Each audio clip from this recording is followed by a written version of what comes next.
welcome back to Animal Crossing New Horizons. I'm dear darling. Shall we see what's going on our lovely island of Fawnhollow today?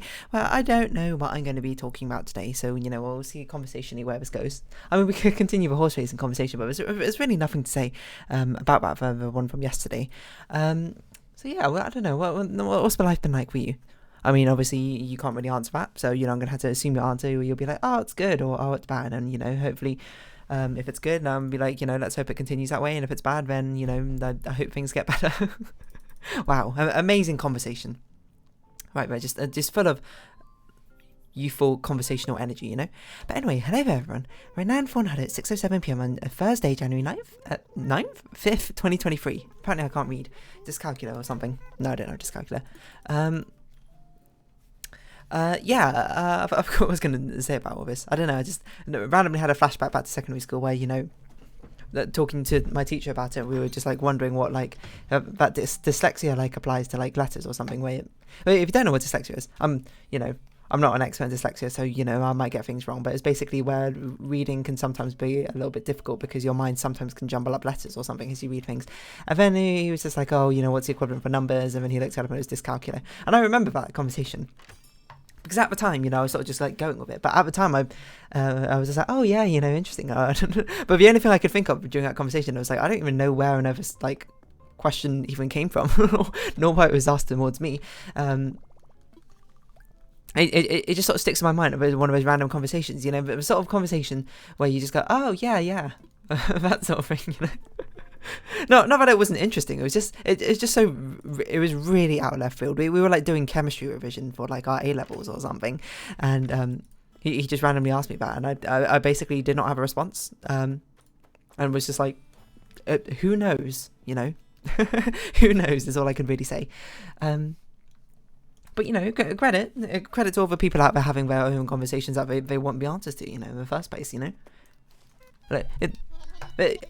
I suppose it's very easy to go into a disparaging thing here, disparaging is my favourite word to use always in this context, where it's just be like, oh, why bother having this conversation with me? That's not what I mean. I mean, just it sort of just caught me off guard, but I didn't really know what to say to it at the time. It's just, there are always interesting questions to always be asked and answered, I suppose, is why I'm getting out of this sort of thing. So if you have these interesting questions in your mind, go wild with them. Is what I say. Just sometimes don't be surprised if you catch people off guard, which it's just sort of the way of life. Life has all these sort of weird. I mean, social conversations about something have all these sort of rules that you're meant to follow or not follow, and at the end of the day, it's sort of just whatever. To be honest, social. I mean, obviously, you should follow social conventions, which makes sense. Things like be kind, be nice to each other. Don't be randomly rude. Don't randomly swear in front of children. But you might be like, it's just words, but it's also why do it in the first place, I suppose. But I don't know where I'm going conversation with this, but yeah, I don't know. It's just those random conversations are always the ones which stick in your mind. Because, credit to my chemistry teacher, I don't remember a lot of the other random conversations I've had with teachers, which are just normal conversations, but that one just sticks in my mind, A lot of these random conversations stick with my mind. Actually, to be fair, a lot of things in general just sort of stick in my mind. But he was a cool teacher, I remember. What other sort of random conversations can I summon from the depths of my mind out of him? Genuinely, that's the only one which is coming to mind right now. But that's good. It's a bit difficult to pick up a conversation out of nowhere. You kind of need a prompt to start off with. But yeah, I don't know. And I even remember which classroom we were in for whatever reason. It's like a core memory, except for it's the most useless core memory because it's not defining to me in any sort of way. It didn't define our relationship or anything or our dynamic. It was just we were just having a conversation. So it's strange what your brain really latches onto, I suppose. If anything, I guess that's sort of a weird thing to sort of be illuminated to. Is why has my brain just latched onto this as if this is one of the most important things that I definitely absolutely have to remember. And to be honest, I don't think my brain's got an answer for me. If that makes sense. It's sort of just it's there for a ride. But yeah, low battery. Well, unfortunately, I cannot replace you yet. But we're almost at the weekend. Well, I could replace you. get you charging. You know what? No, I'll do that after this episode if I remember. If I don't remember, then so be it. I'm just trying to spin a yarn. I'm trying to find my conversational foothold. Yeah, normally I found it by now, but I don't know. I mean, I can't really talk about things like dyscalculia, dyslexia, because I don't have them. I don't really know much about them, nor do I want to particularly represent them, nor or anything like that. So it seems a little bit silly to try and talk about something that I don't know. Yeah, again, I do talk about a lot of things I don't know in the first place. So I guess that's hypocritical of me in the first place. Maybe like random conversations. I have a lot of school-related anecdotes. I feel like we should like hard swerve from like the opposite of dyscalculia to like what's like you can read numbers extremely well. That's obviously not a thing. Actually, this reminds me of another conversation. There's some friends about like synesthesia. If you don't know what synesthesia is, it's basically when your senses all get muddled up together. And oh man, like 5 different conversations just sort of like sprung into my mind there. It's basically sort of like when things get muddled up, sense-wise get muddled up in your mind, so you can like hear colours and you can smell sounds and things like that, depending on the type of synesthesia you have. But one of them, which I always think about, is not I always think about, but is a thing about numbers. Sometimes, for some people with synesthesia, they look at numbers and the numbers are given a colour. So, if you remember those old sort of like chain letter, I was going to say chain mail, that's not the right word, chain letter things, which often goes around in like emails, like forward, where it's like, can you spot the number 9 in the sea of 6s or something? If you had that sort of like number colour-based synesthesia, you would be able to do it just like immediately. And it also, for whatever reason, reminds me of this random like webcomic. I think it was a webcomic, or maybe it's just an online comic, where it was basically 2 birds, 2 chickens, one of them being like quite a big round chicken and one of them being like quite a sharp pointy chicken. They talked about this in one of the things, because that short pointy chicken had like number-based synesthesia, where all numbers created like different smells or sensations or something in his mind. And I think he was also a mathematician. I don't know why I remember this. I don't even remember what that webcomic's called. So anyway, and you might be like, where are you going with this? Is this going to lead in where you'll be like, oh, you have number-based synesthesia? I don't. Well, at least I don't think I do. I mean, I do have associations with colours and with numbers, but it's not association where like my senses are actually modelled up or anything. It's not like I see the number and be like, yes, it's that colour. In my mind, it's just sort of like, if I had to put a colour to that number, this is the colour I'd put. And for me, for whatever reason, the colour order goes yellow, red, green, blue, orange, purple, pink, brown. Wait, is it brown? I don't know. I've never thought about this for ages. Is that right? Purple, pink, brown. Yeah, it is brown. Brown, grey, white. Well, I guess white is 0, but still. I don't know why, necessarily. It just sort of is. And I don't even know where that association came from, because part of me was, it sounds stupid to say, but I was like, what if it was like, like in video games, often like player number 1 is a certain colour, player 2 is a certain colour, whatever. And I thought maybe it was from a Nintendo Wii, because that's something which I played a lot of. But then, Nintendo Wii, the colours go blue, red, green, yellow, don't it? So, I've got yellow and blue backwards for some reason. And I have no idea why. And also that association has carried on to the days of the week for me. So, this sounds so strange to say, but I had like, when I had like some socks, I still have socks. It's not like I didn't have socks. Socks which had like certain colours on them. I would wear a certain colour on a certain day of the week, because we had a school uniform. We couldn't like do anything else from that. Excuse me. So I'd wear the socks with yellow on for Monday, then red for Tuesday, green for Wednesday, etc., etc. And I don't know, that association has stayed with me. It's not like a very strong association. I could not pick out a sea of 9s and I could not pick out a 9 in a sea of 6s just by looking at it and just spotting the colour. It's just like association where it's going back to, if you want to hop back like 3 days before when I talked about like an internal dialogue thing. It's about the sensation which the number 1 gives me the same association that are similar, vibes to the association or sensation I get when I think about the colour yellow.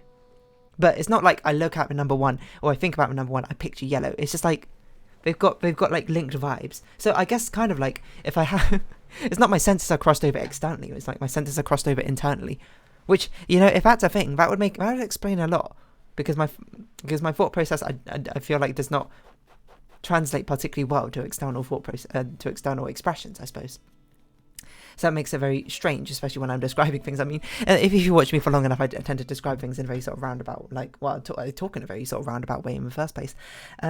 that's probably part of the reason why. But yeah, it's weird how the numbers have that sort of colours. And by the way, the colours don't continue like past 9. Instead, it's sort of just like, you know, like, I'm trying to think of it. I think of a colour 15.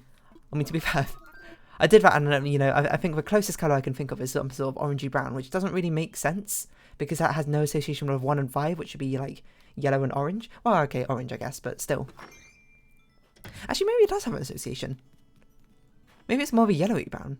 Is that yellowy brown, orangey brown? I don't really know, to be perfectly honest. Anyway, let's not like psychoanalyze it too much. Anyway, leading on from this conversation, like another conversation I thought of was the fact that I remember, for whatever reason, in a maths lesson, I feel like I might have told this story before, but I don't know. In a maths lesson in year 7 or year 8, I don't remember, our teacher did like the sort of thought experiment thing with us, where he basically got us to all close our eyes, and then he would say like days of a week or something, and basically ask us what we like imagined or what came to mind or what was pictured. For me, what I remember was the colours, the sensation of the colours kind of got pictured. But I remember, you know, as my confession, but I don't think I pictured, like, I couldn't really think of like what I was picturing, if that made sense. Like, I couldn't think of like what the idea was apart from like the concept of Saturday or something. So I remember saying, and I don't know if that's genuinely true because I don't think of it.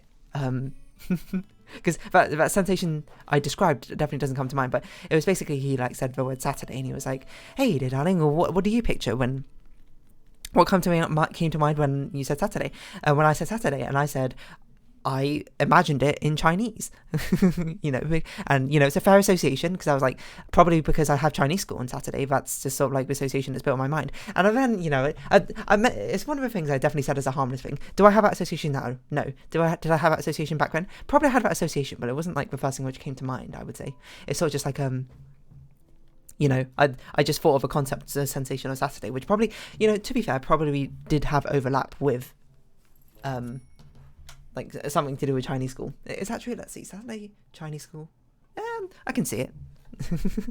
Has some sort of overlap there. But I remember he was just like, "Oh wow, that's really cool," you know, actually, because, you know, then he started talking about this thing where it's apparently like if you like dream in like, or like think in a different language, it means you're like fluent in it. And I'm not fluent in Mandarin. I was like, well, okay, I would say I'm pretty good at Mandarin. I wouldn't consider myself fluent because there's still like a lot of words I don't know. Like, I could definitely hold a conversation, but if you were just like, "Oh, could you like describe, you know, the economic situation in like a different country?" I'd be like, "No." I don't even know how to say economics in Chinese, so I don't know. It's sort of the weird thing where I'm like, you know, no, I suppose I would intrinsically understand things, but like I cannot think of what a lot of a specific vocab would be. So, is that fluent? No, probably not. Anyway, I forgot where I was going with this. I don't know where I was going with this. Anyway, that sort of came to mind because it was sort of a thing where I was like, oh, you know, I just sort of like, you know, it said something a bit haphazardly, but then someone took away like a greater meaning from it than I anticipated in the first place. So, you know, sorry, my old year 7 maths teacher, you know. I mean, it's not like I'm not fluent in like Chinese, and it's not like I'm not pretty good at Chinese or Mandarin or anything in particular, but it's just sort of like, you know, didn't have quite that strong association of it when I said it. So I apologise. I can only apologise. But I can tell you, the sensation of a colour purple is kind of associated with a sensation of Saturday. So, you know, there's that. There's my answer. About like 12 years, a bit too late. But oh man, I just actually thought of another story. This is not where I thought I would go with like these conversations. Nor do I know what I'm going to title this episode. But I remember I used to go to like a church group. Like a Christian church group, like with some of my friends. You might be like, "Were you religious?" No, and I'm still not. It was, you know, a lot of my friends were religious or that sort of thing, and, you know, they invited me to come around, and, you know, I was like, cool, like, why not? It was basically sort of like a youth centre, I guess, but it was one that was run by, you know, like Christians or something. And I remember, like, when you're young, it's all just like fun and games. It's all like arts and crafts and activities, and then it's like, oh, maybe you'll sing a song about like, you know, from that is inspired by like a Bible verse or something, and, you know, I'm like, okay, sure, whatever. I don't have much associations with religion when I was growing up, and also still don't now, to be honest. But I remember when I got older, like into like later years in like year 6 or something, so like the final year of primary school or elementary school if you're American, there was like the upper level, I suppose, of a youth group, and I kind of stopped going to it at that point, and my friends were like, hey, do you want to come back to it? And I was like, sure, why not? And I went. I remember one of like the activities during the day was like a Bible verse reading, where they read a Bible and they like discuss it. And I remember the first time I went there, I legitimately did not even know it was a thing. And I remember one of the people in that youth group, who actually, I think about it, might have ended up going to the same secondary school as me. I'm not sure if that was the same person, though. Ended up like talking about this Bible verse and what he thought it meant, and like it meant to him or something. I don't remember what I was doing. They gave me like a little. Oh, actually, they gave me this green book, which I still use to this day. And you might be like, what? Because it's got like Bible verse. No, it's not. It's gone. It's literally just a notepad. But I was meant to make like notes about like what I learned or something from the study session that day. But I guess this is what this is going to be called. I since then, I used it like once, I think, because I only went like twice, I think, during that entire thing. And I was just like, I don't really get what's going on, but me being sort of comedianizing into whatever's going on in the social activity, I'm just like, okay, I'll roll with this. And I don't really get it, but I'll roll with it. And I remember one moment is we were meant to sort of like sit there and close our eyes and like try and get like a prophecy or something, or like it sounds a lot more cultish, and it didn't really feel that cultish, I suppose, but I suppose no cult really does. We were just like trying to get like messages or something from God or something. I don't really know. But I remember like the example, but no, I can't remember what the example. No, was it from an example? No, I can't remember exactly what happened, but I remember that I was doing it and I was like, I don't really get it in the first place. So I was just like, I just sat there and thought about things and be like, what would like a prophecy sort of like manifest as? Like, what would it look like? And I remember I was talking because it was my first time in a group.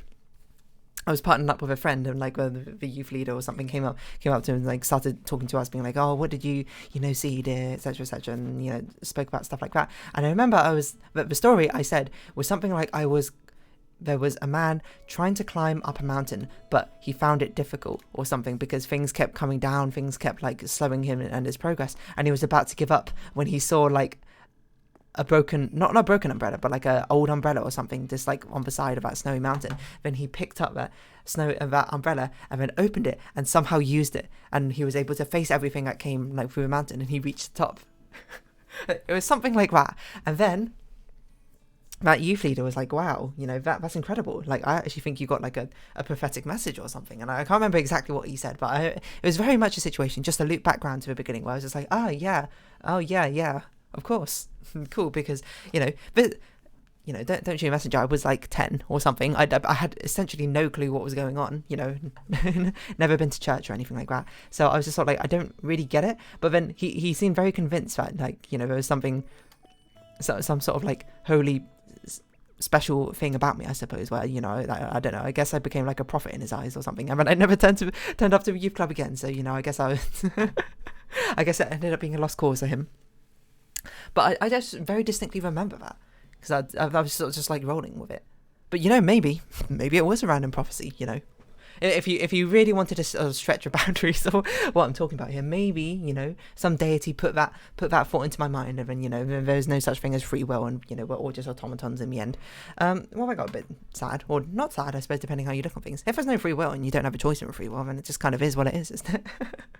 Anyway, I don't think I'm a prophet. And if I am, then, I've been making some pretty rubbish prophecies. A whole lot of zero, except for that one prophecy I made apparently when I was younger. Anyway, yeah, so maybe that will mean something to you, climbing up like a mountain and then like opening an umbrella and then like being able to do it. Obviously, at the time it was just like, that's like God helping you or something. I don't really remember. I don't know where it came from, actually, either, to be perfectly honest. I don't know if it was inspired by anything or that sort of thing, but hey, if it turns out in like 20 years' time I am actually a prophet, you were here first, I suppose. And you have received my first prophecy just like 12 years, I suppose, after someone else has already received it. So I don't know where I'm going with this conversation, which just makes no sense. But I'm going to round up this episode here. So if you have been watching, thank you very much. It's been Animal Crossing New Horizons. I've been Dear Darling. Likes, comments, subscription, shares are greatly appreciated. Join my Dear Darling Discord, follow me on Twitter down below. Hope to see each other again. But for now, it's a farewell. So until next time, bye bye for now.